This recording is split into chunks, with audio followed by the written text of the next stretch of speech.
barabarani. Sawa? Sawa. Na ajali. Sawa? Sawa. Sasa kuna upande wa kutembea wewe ukiwa unatembea barabarani, utakuingia wewe. Na upande wako wa kutembea upande gani? Kulia. Kulia.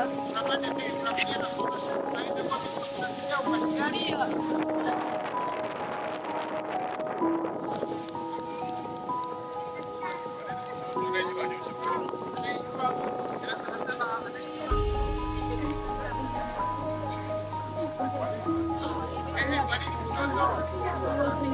Mkono gani? Kulia. Sasa unapita barabarani, hakikisha unapita upande wa kulia pembeni. Sawa, sawa nzuri? Pembeni kabisa, sawa Ndio. Kwa nini ni kulia? Tunapita upande wa kulia kwa sababu ni rahisi kuyaona magari yanayokuja uelekeo wetu. Sawa? Ndio. Kwa mfano, labda barabara mimi naelekea huku. Sawa Huyu ni mwalimu wangu, ni mwenda kwa miguu. Sawa, huyu ni mwenda kwa miguu. Mimi ni gari. Sawa? Sasa wewe kama wewe sasa ni mwanafunzi, unakuja shule. Utapita upande huu alikokaa mwalimu. Sawa? Huyu ni mwenda kwa miguu, yeye anapita upande wa kulia. Mimi ni gari napita kushoto huku. Sawa? Gari sasa magari yote yanayoelekea uelekeo wangu yanapita upande huu wa kushoto. Sawa? Mimi ni gari tunapita kushoto. Sasa magari yanayotoka kule, sawa, yanapita huku kwa mwalimu. Sawa? Kwa sababu mimi sinapita hivi. Magari yanayotoka kule yanapita kwa mwalimu hapa. Sawa? Na yanayokuja nyuma yangu yote yanapanga foleni yanakuja huku. Sasa wewe ukijifanya unapita kushoto kama gari, unatakiwa upite upande wa kulia kwa sababu magari yote yanatoka wapi?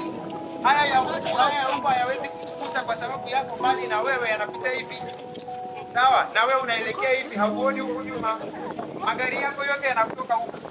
Kwa hiyo tunapita upande wa kulia kwa sababu magari yote yanatoka uelekeo wetu tunakoenda.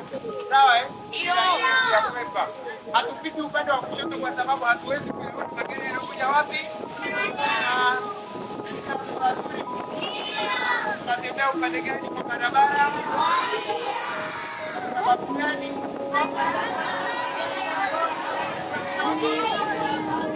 Nani anaweza kanyosha akanijibu vizuri? Naomba tusaidie mwenye begi. Simama. Kanuni ya kwanza inaitwa kusimama. Sawa? Kanuni ya kwanza kutoka nyumbani katika barabara kuu unafanya utasimama. Kanuni ya pili ndio ya kwanza unasimama, ya pili unaangalia, ya tatu unasikiliza mfumo wa pikipiki au gari. Sawa? Ndio. Kanuni ya nne inasema tafakari, fikiria sana kwanza gari. Sawa tafakari? Ndio. Ukipita gari la watu ukaona ni salama, unafanyaje? Unapisha. Kanuni ya kwanza unafanyaje?